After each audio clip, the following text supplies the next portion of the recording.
بسم الله الرحمن الرحيم وإذا قيل لهم تعالوا يستغفر لكم رسول الله لووا رؤوسهم ورأيتهم يصدون وهم مستكبرون صدق الله مولانا العظيم۔ کل میں حاضر نہ ہو سکا، گاؤں گیا تھا، میرا ارادہ تھا آنے کا، لیکن شام کو بہت زیادہ تھک گیا تو میں راستے میں رک گیا۔ لیکن جو بھی بات ہوئی الحمدللہ بڑی مفید ہوئی۔ سورہ منافقون چل رہی تھی، پیچھے کئی صورتوں سے تذکرہ تھا، منافق یہودی، تو میں نے کہا کہ اس صورت میں بتایا کہ یہودیوں کا سب سے بڑا کام کیا ہے؟ مسلمانوں کے اندر ایک جماعت تیار کرتے ہیں جو کلمہ پڑھتے ہیں اور بلکہ زور زور سے کہتے ہیں ہم بڑے پکے مسلمان ہیں، اللہ اور اس کے رسول صلی اللہ علیہ وسلم کی محبت کے نعرے لگاتے ہیں، لیکن اندر سے کالے ہوتے ہیں، کرتوت ان کے کچھ دوسرے ہوتے ہیں۔ کیا کرتوت ہوتے ہیں اور منافق کیسے پہچانے جاتے ہیں؟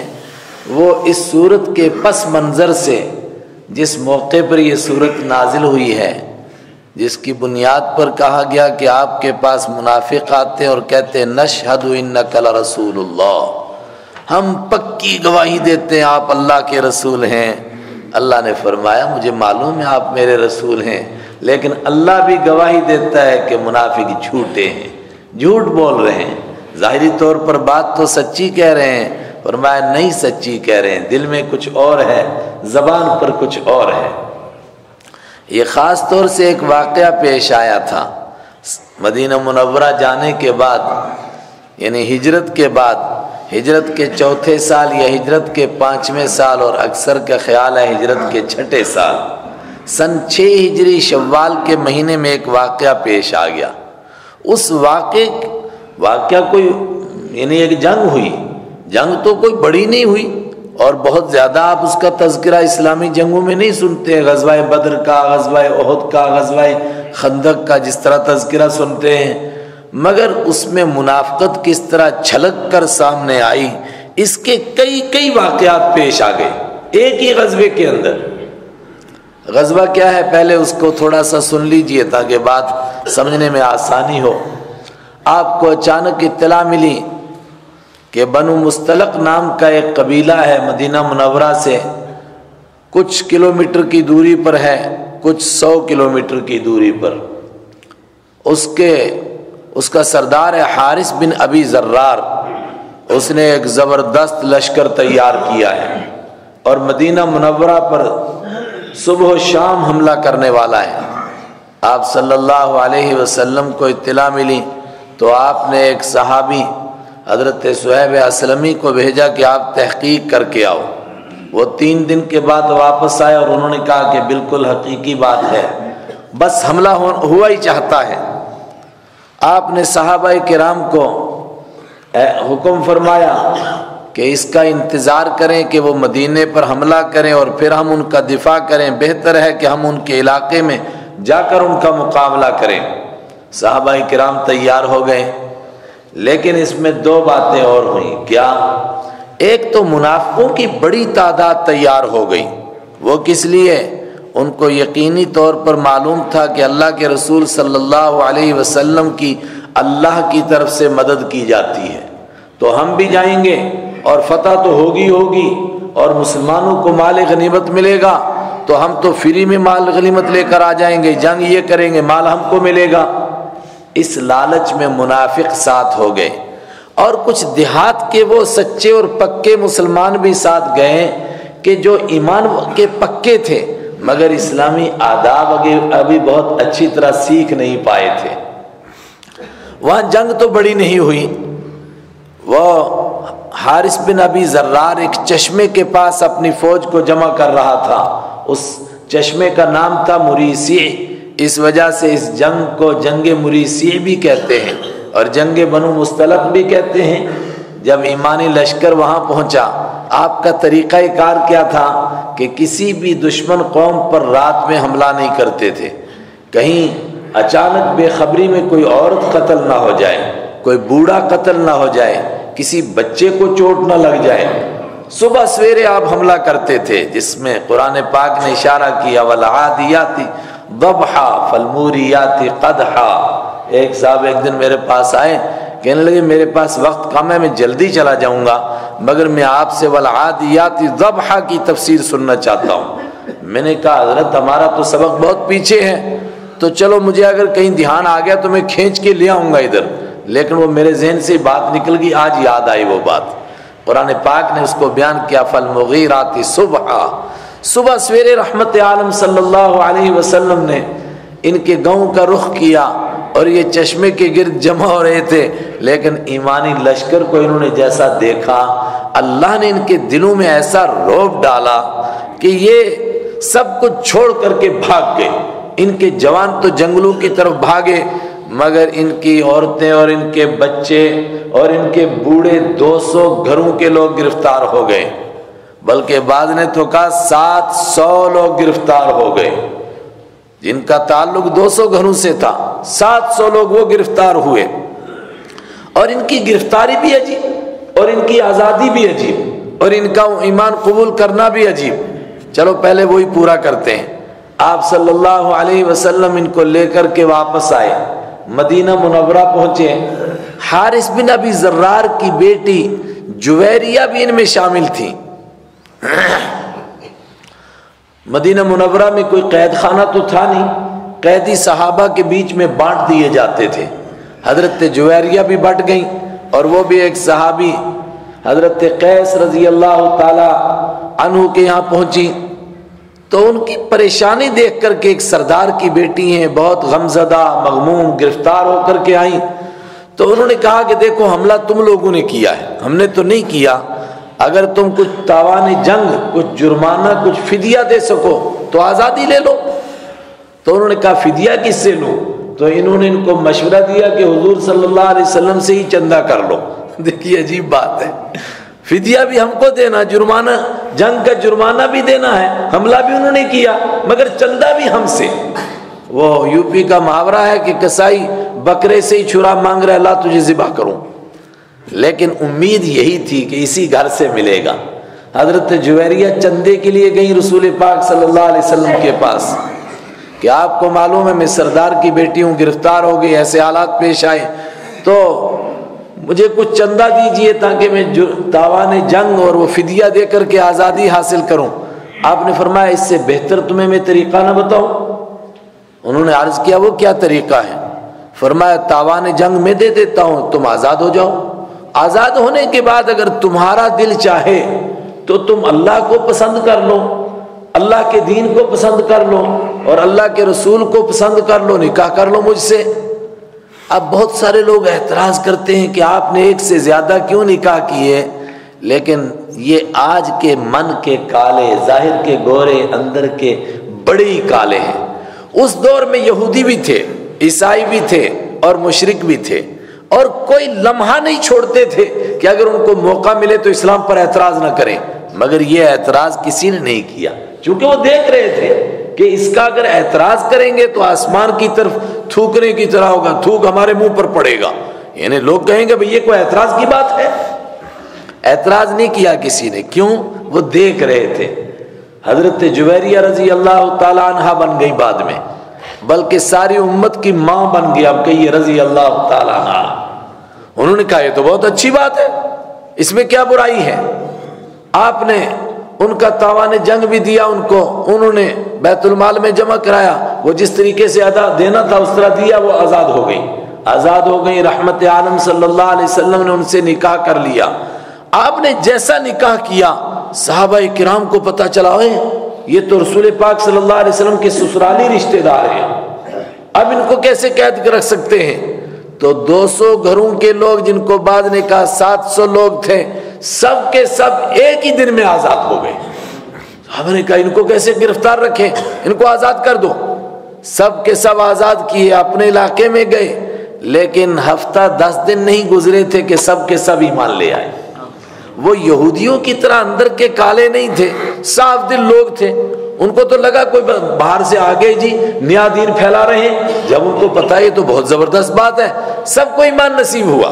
لیکن اس سے پہلے حارث بن ابی ذرار کو بھی ایمان نصیب ہوا، بلکہ رسول پاک صلی اللہ علیہ وسلم کے سسر بن گئے۔ اب ان کا قصہ کیا پیش ہوا؟ جب ان کو پتہ چلا میری بیٹی بھی گرفتار ہو گئی تو انہوں نے کچھ اونٹ لیے ہدیہ دینے کے لیے، وہ فدیہ دینے کے لیے۔ عرب میں یہی تھے اونٹ، لیکن راستے میں ان کے دماغ میں ایک بات آئی کہ ان میں کچھ اونٹ بڑے قیمتی ہیں۔ وہ اونٹ انہوں نے کھجوروں کے ایک جھنڈ میں چھپا دیے، وہاں باندھ دیے، اور کچھ کمزور کمزور اونٹ لے کر آئے۔ مطلب کیا تھا کہ اگر ان سے کام چل گیا تو بہت اچھا، اگر نہ چلا تو پھر وہ بھی دوں گا۔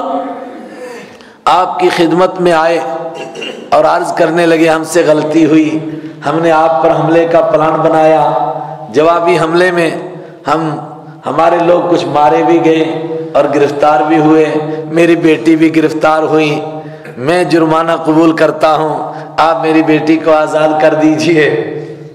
آپ نے فرمایا تم کیا دو گے جرمانے میں؟ انہوں نے کہا کہ میں اونٹ لایا ہوں۔ آپ نے فرمایا کون سے اونٹ ہیں؟ کہا وہ ہیں۔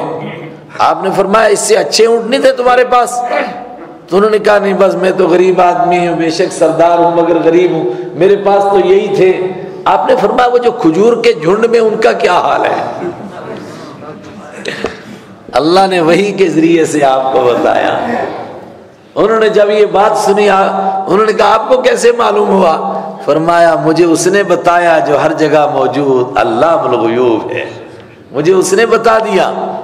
حیران ہو گئے آپ کو کیسے پتہ چل گیا؟ آپ نے فرمایا اونٹوں کی ضرورت ہی نہیں، آپ اپنی بیٹی سے ملاقات کر لو، اگر بیٹی آپ کے ساتھ جانا چاہتی ہے تو لے جائیے، کوئی آپ سے جرمانہ نہیں مانگ رہا ہے، کوئی آپ سے فدیہ نہیں مانگ رہا ہے۔ انہوں نے بیٹی سے ملاقات کی حضرت جویریہ سے، تو یہ عجیب قیدی دیکھی کہ اپنے ماں باپ کے ہاں جانے کے لیے تیار نہیں ہے۔ انہوں نے کہا کہ میں نے اللہ کو پسند کر لیا ہے، اللہ کے دین کو پسند کر لیا ہے، اللہ کے رسول کو پسند کر لیا ہے، اور جو کچھ میں نے یہاں دیکھا ہے وہ پیدائش سے بچپن سے لے کر آج تک اپنے گاؤں میں کبھی دیکھا ہی نہیں ہے، میں واپس جانے کے لیے تیار نہیں ہوں۔ اس کے اوپر اللہ نے ان کو ایمان نصیب کیا، ان کے پورے قبیلے کو ایمان نصیب ہوا۔ حضرت عائشہ رضی اللہ تعالی عنہا فرمایا کرتی تھی کہ مجھے نہیں لگتا ہے کہ کائنات میں اتنی کوئی خوش قسمت عورت ہوگی کہ جس کی وجہ سے اس کے پورے قبیلے کو آزادی مل گئی ہو، اور چند لمحوں میں آزادی مل گئی۔ لیکن یہاں منافقت نے کیا رنگ دکھائے اور منافقت کس طرح چھلکی، یہ منافق لوگ بھی ساتھ جا رہے تھے۔ کئی واقعات پیش آئے اور اپنے اپنے موقع پر آتے رہیں گے۔ اتنا چھوٹا سا غزوہ، اور نتائج کے اعتبار سے میں نے کہا جنگ کے اعتبار سے بڑی جنگ نہیں ہوئی مگر نتائج بڑے عجیب۔ اسی غزوے میں واپسی پر ایک قصہ پیش آ گیا۔ ایک مہاجر تھے، قبیلہ بنو غفار سے ہجرت کر کے مدینہ آئے تھے، اور حضرت عمر رضی اللہ تعالیٰ عنہ کی خاص طور سے خدمت کرتے تھے۔ ان کا نام بھی بڑا عجیب، حضرت جہجا ابن سعید، جہجا ابن سعید، نام بہت عجیب ہے، جہجا، جا جانی جہجا، وہ ہا کے ساتھ۔ وہ چشمے پر پانی بھرنے کے لیے گئے، اور ان کا تعلق حضرت عمر رضی اللہ تعالیٰ عنہ سے بہت زیادہ۔ ادھر ایک اور انصاری گئے جو عبداللہ بن ابی منافق کے، وہ تو بدبخت منافق تھا، یہ پکے اور سچے مسلمان، مگر اس کے رشتہ دار تھے وہ حضرت سنان ابن وبرہ رضی اللہ تعالیٰ عنہ، وہ بھی گئے چشمے پر پانی لینے کے لیے۔ میں نے کہا تھا نا کہ دیہاتی جو سچے پکے تھے مگر ابھی آداب نہیں سیکھے تھے، ان کا بیان کیا جاتا ہے کہ جب وہ کنویں پر جاتے تھے تو سب سے پہلے قبضہ کر لیتے تھے، بھائی ہم بھریں گے، اس کے بعد دوسروں کا نمبر آئے گا۔ تو انہوں نے ایسا ہی کیا، اس کے اوپر حضرت سنان کی اور ان کی حضرت جہجا کی تو میں ہو گئی، اور غلطی حضرت جہجا کی تھی، لیکن بات آگے بڑھی تو انہوں نے ان کو تھپڑ مار دیا، ان کو زخم بھی لگ گیا۔ اس کے اوپر انہوں نے زور سے کہہ دیا یا للانصار، او انصاریوں مجھ پر حملہ ہو گیا ہے، دوڑ کے آؤ۔ اور انہوں نے کہا یا للانصار، تو انہوں نے کہا یا معاشر المہاجرین، او مہاجروں کی جماعت میری مدد کے لیے آؤ۔ رسول پاک صلی اللہ علیہ وسلم کو پتہ چلا، آپ تشریف لائے، بہت غم زدہ، آپ نے فرمایا میں تمہارے بیچ میں موجود ہوں اور ابھی یہ جہالت کے، ابھی یہ دور جاہلیت کے کفر اور شرک کے نعرے تمہارے بیچ میں باقی ہیں۔ یعنی برادری کا نام، قوم کا نام، خاندان کا نام، علاقے کا نام، اس کو اللہ کے حبیب صلی اللہ علیہ وسلم نے کیا فرمایا؟ جاہلیت کے نعرے۔ اور آج یہ جاہلیت پھر واپس آ رہی ہے۔ آزر نے تراشا ہے بت نیا، اور اب نئے خداؤں کی پوجا ہو رہی ہے۔ اقبال نے کہا تھا ان تازہ خداؤں میں بڑا سب سے وطن ہے، ان تازہ خداؤں میں بڑا سب سے وطن ہے، جو اس کا پیراہن ہے وہ مذہب کا کفن ہے۔ جب مذہب کو مار دیا جاتا ہے، اس پر جو کفن پہنایا جاتا ہے، یہ برادری، یہ خاندان اور یہ وطن کا کرتا اس سے تیار ہوتا ہے۔ اس سے پہلے دین مر جاتا ہے، دین میں تو اس کی کوئی گنجائش نہیں ہے۔ اور آپ نے فرمایا یہ بدبودار باتیں نتینا، بدبودار باتیں، کیا ہو گیا تمہیں؟ دونوں کو احساس ہوا، بڑے شرمندہ ہوئے، اور دونوں کے خاندان والوں نے بھی معافی کی درخواست کی، آپ نے معاف فرمایا، دونوں گلے لگے۔ احساس ہوا ہمیں کیا ہو گیا تھا، ہم پاگل ہو گئے تھے، کیسی گندی بات کہہ دی ہم نے۔ حضرت جہجہ رضی اللہ تعالیٰ عنہ نے معافی مانگ لی، بات رفع دفع ہو گئی۔ اب پتہ چلا منافق کس کو کہتے ہیں۔ منافق اس کو کہتے ہیں جو مسلمانوں کے لڑانے کے چکر میں رہتا ہے، بلکہ طاق میں بیٹھا رہتا ہے۔ کہنا چاہیے کہ وہ مورچے میں رہتا ہے، گھات میں رہتا ہے، کہیں موقع مل جائے تو مسلمانوں کو لڑاؤں میں، برادری کے نام پر لڑاؤں، خاندان کے نام پر لڑاؤں، علاقے کے نام پر لڑاؤں، زبان کے نام پر ان کی لڑائی کراؤں، یہ فلانا یہ فلانا، یہ باہر کا یہ اندر کا، ان کو آپس میں لڑاؤں۔ اور میرے ساتھیوں، ہم کو بھی آج ایک بات معلوم ہوئی کہ جو لوگ اس طرح کی بات کرتے ہیں وہ حقیقت میں، بولو نا، تو ڈرتے کیوں ہیں بھائی؟ ہے منافق، یقینی طور پر منافق ہیں، یہ منافقوں کی پہچان ہے۔ آئے ہائے، اقبل بوجہ وادبر بوجہ، ان کے کئی کئی چہرے ہوتے ہیں، ادھر مڑتے ہیں تو ایک چہرے سے، ادھر مڑتے ہیں تو دوسرے چہرے سے، عجیب عجیب باتیں کرتے ہیں، ادھر گئے ان کے ساتھ، ادھر گئے ان کے ساتھ۔ اللہ بچائے ایسے لوگوں سے، ہم کو، ملت کو بچائے۔ اور اس دور میں سب سے بڑا منافقت نے اور یہودیوں نے یہی حملہ کیا۔ خلافت عثمانیہ جب ٹوٹی، اس دور کے حالات ہم پڑھتے ہیں تو یہ سب سے پہلے نعرہ عرب میں لگا۔ عراقیوں نے کہا العراق للعراقیین ولا حق لغیرنا یحکم علینا، اور مصری، وہ مصر کہتے ہیں مصر کو عام زبان میں، والمصر للمصریین ولا حق لغیرنا یحکم علینا، اپنے اپنے نعرے لگائے۔ پھر چھوٹے چھوٹے گاؤں والوں نے کہا یہ ہمارا گاؤں ہے، ہم اس کے بادشاہ بنیں گے۔ پھر اتنے اتنے گاؤں کی وہ حکومتیں بنی، اس کے نتائج کیا نکلے وہ آپ کے سامنے ہیں، اللہ ہم کو بچائے۔ بات ختم ہوئی، عبداللہ بن ابی منافق کو پتہ چلا، اس نے کہا اتنا اچھا موقع ہم نے ضائع کر دیا، کیا ہو گیا؟ اپنی پارٹی جمع کی، منافق بلائے، ارے تمہیں پاگل کتے نے کاٹ لیا تھا، اتنا اچھا موقع ملا اور تم نے اس کو ضائع کر لیا۔ کہا کیا کرنا چاہیے تھا؟ کہا اور آگ لگانی تھی، بھڑکانا تھا۔ اور پھر جب اس نے دیکھا میرے حمایتی کچھ جڑ گئے ہیں اور وہ سارے منافق ہی تھے، تو اس نے کہا ہمارا حال تو وہی ہوا جو ہماری عربی پرانی کہاوت ہوتی تھی کہ سم من کلبک لیا کلک، اپنے کتے کو موٹا کر تاکہ اچھا تکڑا ہو کر کے تجھے ٹھیک طریقے سے کاٹے۔ یہ پردیسی لوگ آئے، ہم نے ان کو روٹیاں کھلائیں، آج یہ جب جوان ہوئے ان کو طاقت ملی، ہم پر غرانے لگے ہیں۔ لوگوں نے کہا بے شک جو اس کے منافق لوگ تھے، اور اس نے دیکھا مجمع میرے حق میں ہے اور زیادہ بھڑکنے لگا، کہنے لگا میں ایک مشورہ دیتا ہوں، ایک کام کرو، آج کے بعد قسم کھاؤ ان کو ایک دانہ بھی کوئی نہیں دے گا، یہ بھوکے مریں گے، خود بھاگ جائیں گے مدینہ چھوڑ کر کے۔ یہ باہر سے پردیسی لوگ آئے اور ہم پر حکومت کرتے اور ہمارے بندے کو تھپڑ مار دیا اور تم لوگ تماشا دیکھتے رہے، تم مر گئے تھے کیا؟ اس میں ایک چھوٹی عمر کے صحابی تھے، نہیں اس نے ایک بات اور کہی بدبخت نے، اس نے کہا قسم کھاؤ آج واپس جائیں گے تو مدینے سے عزت والا ذلیلوں کو نکال کے باہر کرے گا۔ اور اس کا اشارہ کیا تھا کہ میں عزت والا ہوں اور میری پارٹی عزت والی ہے، اور حضرت رسول اکرم صلی اللہ علیہ وسلم کو اور مسلمانوں کو ذلیل کہہ رہا تھا۔ معاف کیجئے، لیکن اس دور میں خاص طور سے یہ جو ووٹ کا دور آیا نا، اس نے کیسے ملت کو بانٹا۔ بڑی مشکل سے لوگ ایک دوسرے کو جوڑتے ہیں، ذرا سے دل جڑنے لگتے ہیں، اس کے بعد پیچھے کوئی دوسری وبا آتی ہے، پھر وہ بانٹ دیتے ہیں۔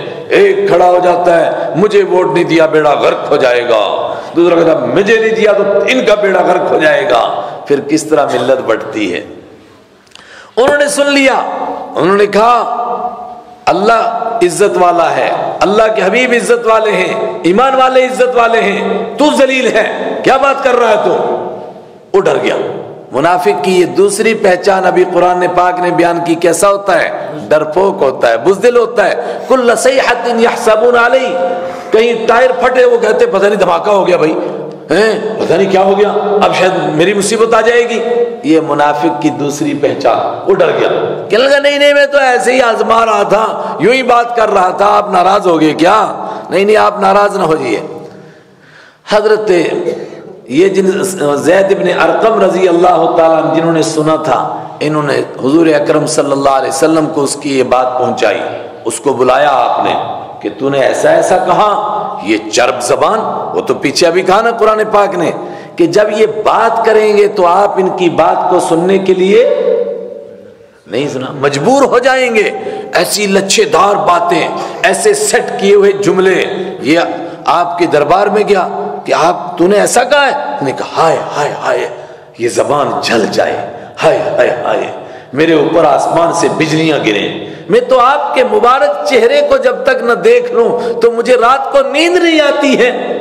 تو میں ایسی بات کہہ سکتا ہوں؟ میں کسی اور کے لیے کہا، میں عبداللہ بن ابی ہوں، آپ کس کے لیے یہ بات کہہ رہے؟ ہائے ہائے ہائے۔ اس کی پارٹی کے لوگ بھی آ گئے، انہوں نے کہا حضرت یہ چھوٹا بچہ پتہ نہیں اس نے سنا کیا، چھوٹی عمر کے تھے وہ، اور پتہ نہیں بیان کیا کیا۔ حدیث میں موجود ہے، یہاں تک کہ رحمت عالم صلی اللہ علیہ وسلم کو بھی شک ہونے لگا کہ زید بن ارقم نے کہیں ایسا تو نہیں ہوا کہ سنا کچھ اور بیان کچھ اور کر دیا، اور آپ ان پر ناراض ہونے لگے کہ تم نے جلدی اس طرح کی بات کہہ دی۔ وہ فرماتے ہیں کہ پھر مجھ پر کیا گزرا، مجھے لگتا تھا کہ زمین پھٹے اور میں اس میں چلا جاؤں، کہ مجھے اللہ کے حبیب کے دربار میں جھوٹا کہا گیا۔ اسی موقع پر یہ صورت نازل ہوئی، قرآن نے کہا عبداللہ بن ابی منافق جھوٹا ہے، منافق بھی ہے، اور زید بن ارقم سچے ہیں۔ بات لمبی ہو گئی، وقت بھی زیادہ ہوا، ایک آیت کا ترجمہ کرتا ہوں، بات ختم کرتا ہوں کل انشاءاللہ۔ اس پر کیا ہوا کہ اس کے خاندان کے لوگوں نے اور جو اس میں پکے سچے مسلمان تھے، انہوں نے کہا دیکھ تیرے سے غلطی بہت بڑی ہوئی ہے، حقیقی بات یہی ہے، غلطی تجھ سے بہت بڑی ہوئی ہے، چل حضور کی بارگاہ میں معافی مانگ چل کر کے۔ لیکن اس کے اندر کفر چھپا ہوا تھا۔ اس نے کہا اچھا تم لوگوں نے مجھے کہا ایمان قبول کر، میں نے کر دیا ایمان قبول۔ تم لوگوں نے مجھے کہا زکوٰۃ بھی دے، یہ ٹیکس تھا ایمان قبول کرنے کا، میں نے یہ ٹیکس بھی ادا کیا۔ اب تم چاہتے ہو کہ میں محمد کے قدموں پر سجدہ بھی کروں؟ میں نہیں ہوں ایسا کرنے والا، استغفر اللہ۔ حالانکہ اس کو سجدہ کرنے کے لیے کہا گیا تھا۔ قرآن پاک نے اس پر تبصرہ کیا، وَإِذَا قِيلَ لَهُمْ، اور جب ان سے کہا جاتا ہے تعالوا آؤ، یستغفر لکم، بخشش طلب کریں گے تمہارے لیے رسول اللہ کے رسول، لووا رؤوسہم، یہ اپنے سروں کو مٹکاتے ہیں۔ مٹکا نہیں ہم نہیں جائیں گے، سروں کو ہلا دیتے ہیں، سروں ایسے ایسے ہلا دیتے ہیں، نہیں ہم نہیں جائیں گے۔ یہ اس نے کیا، نہیں جوڑو رہنے دو جی، مجھے معافی مانگنے کی ضرورت نہیں ہے، دیکھ لیں گے۔ لیکن اللہ کی طرف سے آزمائش بھی بڑی۔ اس کے سگے بیٹے، ان کا نام حضرت عبداللہ رضی اللہ تعالیٰ عنہ، ان کو جب یہ پتہ چلا، اور ادھر جب اس نے یہ سر مٹکایا، حضرت عمر رضی اللہ تعالیٰ عنہ نے عرض کیا اے اللہ کے حبیب صلی اللہ علیہ وسلم، مجھے اجازت دیجئے میں اس کا سر قلم کر دیتا ہوں۔ اس کو کہا جاتا ہے معافی مانگ، یہ اس کے لیے بھی تیار نہیں، اور آپ اس کے خلاف کچھ کارروائی کرنے کی اجازت بھی نہیں دیتے ہیں۔ آپ نے فرمایا خطاب کے بیٹے، تو کیا یہ چاہتا ہے کہ لوگ یہ کہیں کہ محمد اپنے ساتھیوں کو قتل کرتا ہے؟ ایسا نہیں کرنے کا میرا ارادہ۔ اس کے بیٹے کو پتہ چلا، وہ دوڑ کر آپ کی بارگاہ میں حاضر ہوئے کہ مجھے معلوم ہوا کہ آپ اس کا سر قلم کرانا چاہتے ہیں، میری درخواست ہے کہ یہ سعادت مجھ کو نصیب ہونی چاہیے، ایسا نہ ہو کہ کسی اور کو آپ حکم دیں اور وہ اس کا سر قلم کرے اور کل میں اس کو دیکھوں اور مجھ پر شیطان حملہ کر دے کہ یہ میرے باپ کا قاتل آ رہا ہے، بہتر ہے کہ میں ہی اس کا سر قلم کروں۔ آپ نے فرمایا نہیں، میرا ایسا کوئی ارادہ نہیں ہے اور میں نے ایسا کسی کو کرنے کے لیے نہیں کہا۔ جب ان کو یہ پتا چلا کہ اس نے کہا تھا کہ حضور ذلیل ہے اور میں عزت والا ہوں، تو یہ قافلہ واپس گیا۔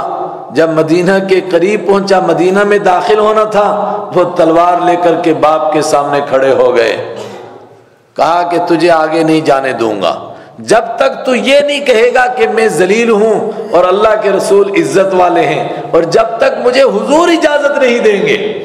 مرتا کیا نہیں کرتا، اس نے کہا میں ذلیل ہوں اور ایمان والے عزت والے، اللہ کے حبیب عزت والے، لیکن اس نے کہا نہیں، جب تک حضور مجھے اجازت نہیں دے تجھے اندر نہیں جانے دوں گا۔ یہ بحث چل رہی تھی تو اللہ کے حبیب صلی اللہ علیہ وسلم تشریف لے آئے، جم گھٹا لگا ہوا، کہا کیا ہوا؟ کہ عبداللہ بن ابی کو اس کا بیٹا اندر نہیں جانے دے رہا ہے، کہتا ہے حضور اجازت دیں گے تب تجھے جانے دوں گا ورنہ تیرا سر قلم کروں گا۔ آپ نے مسکرا کے فرمایا جانے دو اس کو۔ آئے ہائے۔ وَإِذَا قِيلَ لَهُمْ، اور جب ان سے کہا جاتا ہے تعالوا آؤ، یستغفر لکم، بخشش مانگیں گے تم سے رسول اللہ کے رسول، لبوا، یہ مٹک دیتے ہیں رؤوسہم، اپنے سروں کو، ورأیتہم، اور آپ دیکھتے ہیں ان کو یسدون، یہ رک جاتے ہیں، نہیں آتے ہیں آپ کی بارگاہ میں، بلکہ اوروں کو بھی دین سے روکتے ہیں، وہم مستکبرون، اور یہ اکڑنے والے اور تکبر کرنے والے۔ صدق اللہ مولانا العظیم۔